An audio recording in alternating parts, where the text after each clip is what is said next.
ükskõik kui väga me ei hindaks Eesti rahvussümboleid nagu rukkileiba, maa, talupiima ja suitsupääsukest ei saa me üle ega ümber McDonaldsist, Coca-Colast, ühest korralikust Ameerika papagoist.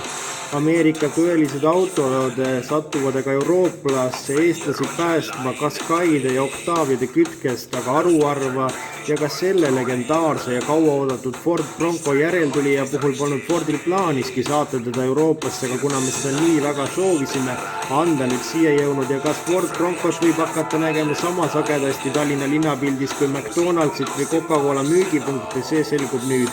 Tere tulemast taas kord kaasa olema Niceluxury proovisõidule.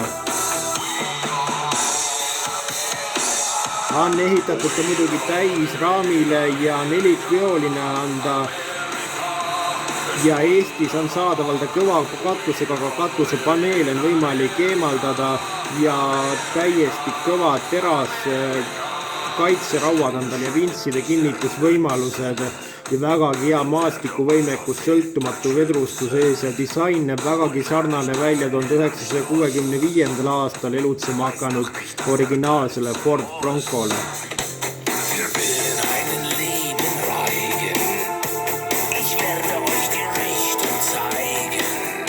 Tagaistujatel on jalaruumi ja pearuumi lahedalt, kuid seal puudub käetugi ja palju kõva plastikut on seal. Pagasruumi mahub talle 635 liitrit.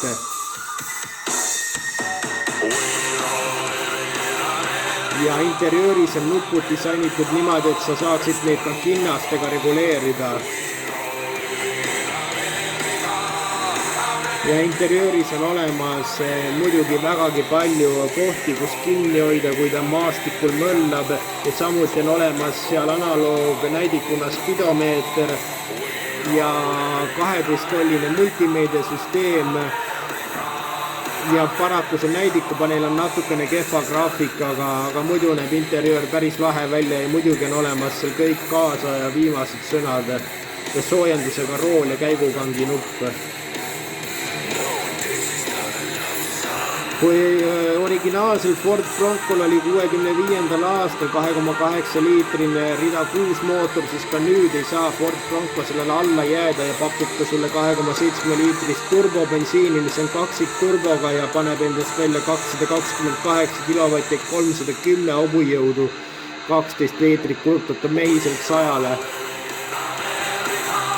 Ja mõjal turgudel saab teda ka 2,3 liitrise, 3 liitrise V6-ga.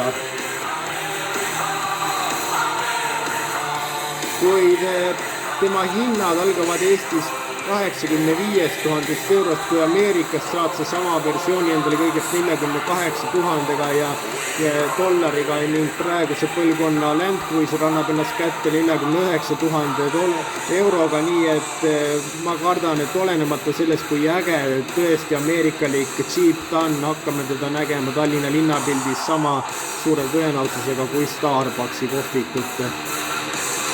Selline on aga Ford Bronco, mis on muidu vägagi lähe ja vägagi ehede ameerikalik. Selline oli sellekordne Niceluxury proovisõit ja kohtume teiega juba nädala pärast. Seniks kohtumiseni.